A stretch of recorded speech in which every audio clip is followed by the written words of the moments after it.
Hi friends, and welcome back to another Misfit Makers Besties tutorial. Today I have a retro design tumbler for you. These, I'm sure you've seen them all over the place. They're so catchy looking. I absolutely love this design. It's one of my favorites for sure, and it is super easy to do. I made this one for one of our admins, Trey. I even rhinestoned her name, which I thought was super cute. So we will get started.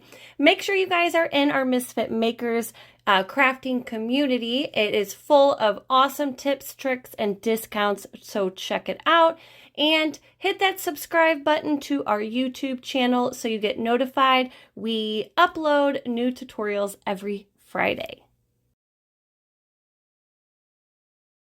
All right, friends, so I'm starting out with a 24-ounce plump from the Steel Magnolia, one of my favorite sizes for sure. You could probably find a discount code down below. I already have my template cut out. This is the retro template from Bear Trend Designs. Check out all of her templates. They're all amazing. The transfer tape I'm using is from Vinyl Fun for Everyone. I love this transfer tape. For one, it works amazingly, and for two, they sell them in these big rolls like this, so when you're doing templates, they have them in all different sizes, but I love this size mainly for my templates because I can cover the entire template at once and I don't have to cut my transfer sheets in pieces. So here I am just applying my transfer tape all across my template, leaving about an inch on one side. That's going to be our hinge. Next, I'm going to cut out my template all around my template, I'm going to cut my transfer tape all around my template, getting as close as I possibly can to my template. Make sure that you don't cut off your hinge though, okay? I probably have about 2 inches here. I left that one kind of big, but that's okay. So we're just cutting around, like I said, getting as close as we possibly can to our vinyl. And this is just, I cut my template out on 651 vinyl using a color that I normally don't use a lot. And next we're gonna apply it to our cup. So anytime I'm doing a template, I always like to draw a straight line on my cup first. Next, I'm going to wrap my template all the way around, and this is best if you do it on a flat surface. So whatever you're using, make sure that your table is very flat and even. Once you wrap your template all the way around, that little hinge that we left, that's going to be stuck on your cup. So then you can unwrap it and you know that your template is going to wrap straight around.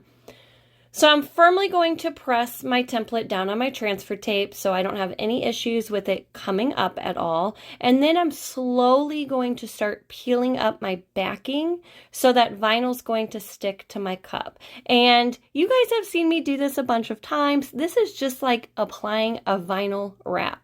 So slowly, I'm using those fingers. We're going to smooth that out, smooth all those air bubbles out from underneath, all the way around. That backing will just slowly slide right off, and you should have a nice even, it should be even when you get to the other side. Once your template is wrapped, we are ready to go in with our paint and our colors. I always like to use a base paint whenever I am glittering. So if I'm using a red glitter, then I will go in with a red base paint. The colors I'm using today are from Peachy Olive, and you might find a discount code down below. And the colors I'm using are Dawgs, Nookie, Sookie, Caviar, and Ermagurd. So first, I removed my first little retro stripe, my first little section, and I'm going in with my acrylic paint and a small paintbrush. I want a nice thin layer of paint so it dries nice and evenly. We're going to paint that first retro stripe, and then I'm going to go in with my first glitter color. We're using Mod Podge as our adhesive, so I'm just going to apply a nice layer of Mod Podge, nice and even. You don't want any thick clumps because it will show through your glitter. If you can't do the entire section at once, like if your Mod Podge or your adhesive is just drying on you too quickly, just do half of the retro stripe, glitter it, and then do the other half. That is totally okay. Just make sure if you do it that way that you're bumping your paintbrush right up to that glitter for that second section, so you don't have like a little missing gap there. If you get Mod Podge on your vinyl section next to you, that's okay. Just remove the vinyl piece right away. The longer you let it sit there, the more of a chance that you're going to remove some of your glitter. So I just like the glitter and then remove it right away. So this first color is Dawgs. It's kind of a medium cut. It is gorgeous. It has some black in there. I definitely have a theme to this tumbler, so I don't know if you guys have guessed it yet, but maybe throughout the process you guys can guess what my theme is. As you can see, after I got my first color on there, I went ahead and removed that second vinyl piece right away, and I'm going to start prepping my next piece and doing the same thing, the same process that we just did. So once you get in the groove and you have all your colors picked out, this process actually goes by fairly quickly. I just had some tunes going, I was kind of jamming out, doing my own thing, and before you know it, I was done. So this next color I'm getting ready to do is Nookie. It is a really gorgeous white. I'm a sucker for whites. Like, show me a really pretty white, and I'm like, okay, give it to me. I probably have, like, I don't know if you guys are the same way, but I think I have, like, probably 72 different whites. And when my husband comes down here, he's like, why? I'm like, because they're all different. That's why. They're all different.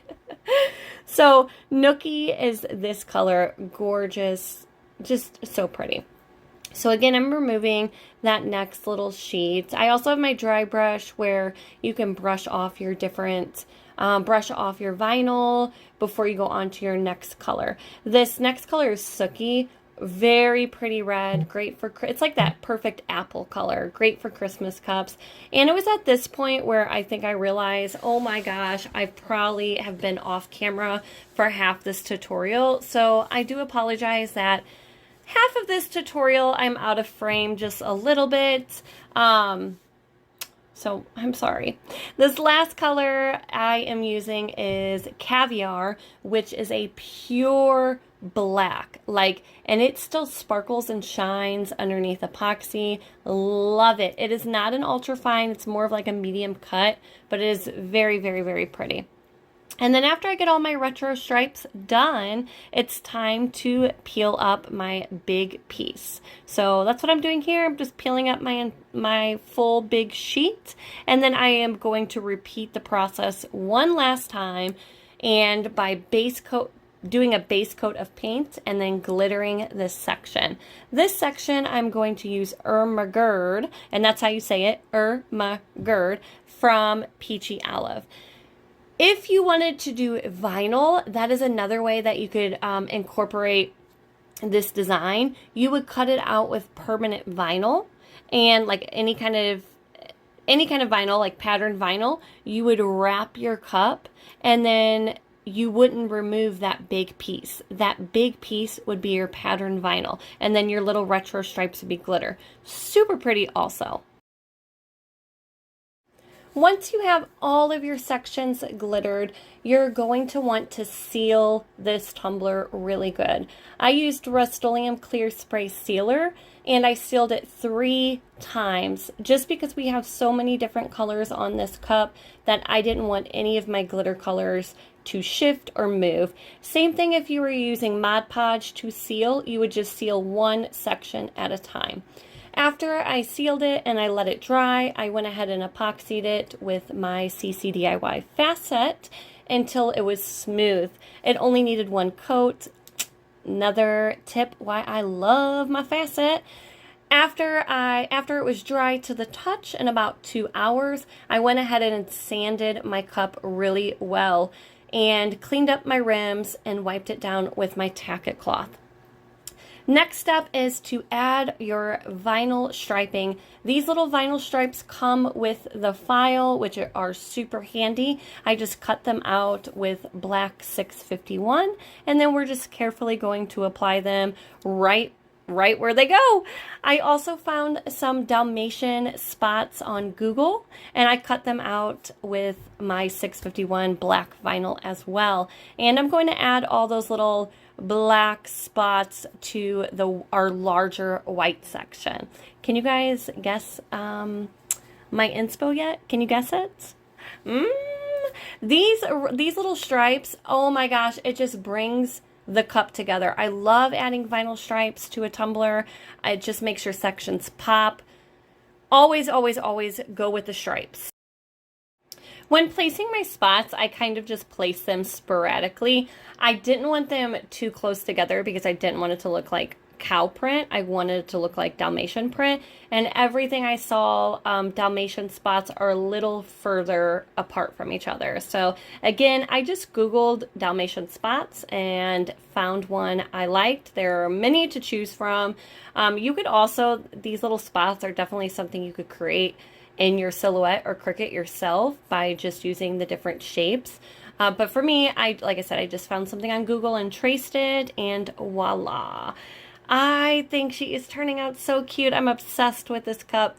I also printed out Trey's name, so I was trying to leave a little space so I had room to add her name.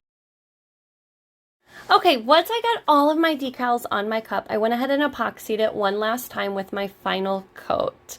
Cleaned up my rim, and technically you could be done. This cup looks gorgeous just the way it is, but I wanted to add just a little bit of embellishment, so I decided to rhinestone her name.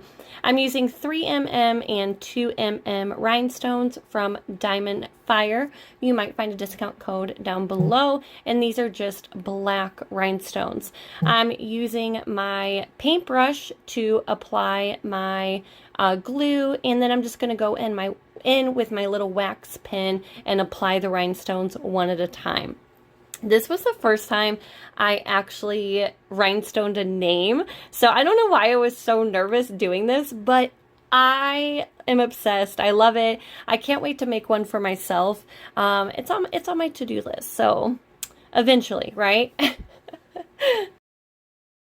Alright guys, I hope this tutorial helped in some kind of way. I cannot wait to see your creations. Make sure you tag us in them. And I'm so sad I don't have a finished video. I forgot to take a video before I sent her this beautiful tumbler. But here are the pictures again.